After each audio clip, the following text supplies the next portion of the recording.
राजा जनक से तो ज्यादा एग्जाम्पल किसका दूं आपको? जी। राजा दशरथ को भी 3 रानियां थी। जी। तो अनेक रानियां का रिवाज कहाँ से आया? कई ऋषि पत्नियां, बहुत ऋषि पत्नियां होती थी।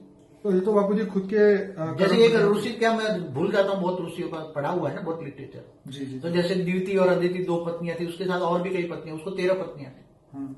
तो द्वितीय और अदिति जो देवता पैदा हुए, रसूल पैदा हुए सब। हाँ, वो स्टोरी है। हाँ नहीं है, रियलिटी में हुआ है। मगर वो ऋषि, राज ऋषि जैसे तपस्या करते थे।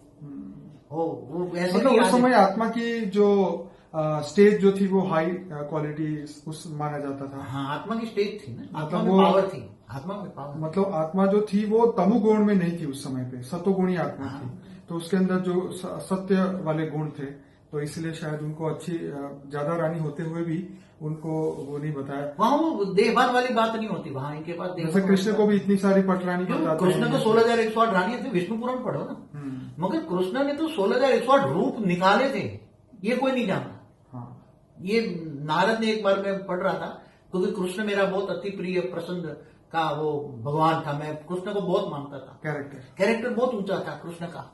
तो वो एक बार वो नारद चारों ओर सभी देखने लगे, सभी रानियों के महल में जाते थे, और वहां जहां जहां भी देखे, 1 सेकंड में इधर, 1 सेकंड में इधर सूक्ष्म रूप लेके वो तो धारण करते थे, देखते थे ना।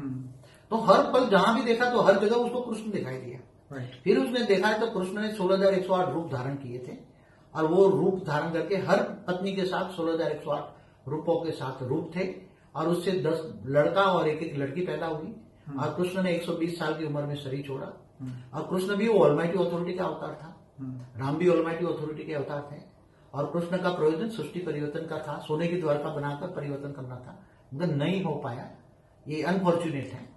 चलिए बाबूजी, ये क्वेश्चन तो यही खत्म करते हैं कि पति पत्नी का जो रिश्ता है वो पूर्व जन्मों का और कई मतलब।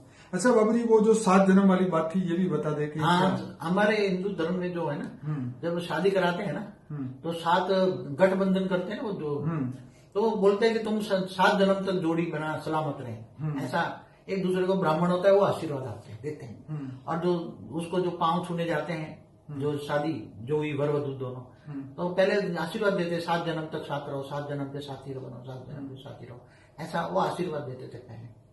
मगर अभी तो वो 7 जन्म वाली बात रही नहीं, तो घोर कर्म बंधन आ गया है। कहीं ना कहीं अगले जन्मों में जो कर्म बंधन आए, तो दूसरे जन्मों में कर्म बंधन आते ही हैं। इसलिए विकर्म विनाश करके आत्मस्वरूप बनो, आत्मस्वरूप बनकर परमात्मा को याद करो, ऑलमाइटी अथॉरिटी से कनेक्शन जोड़ो, पावर हाउस से कनेक्शन जोड़ो।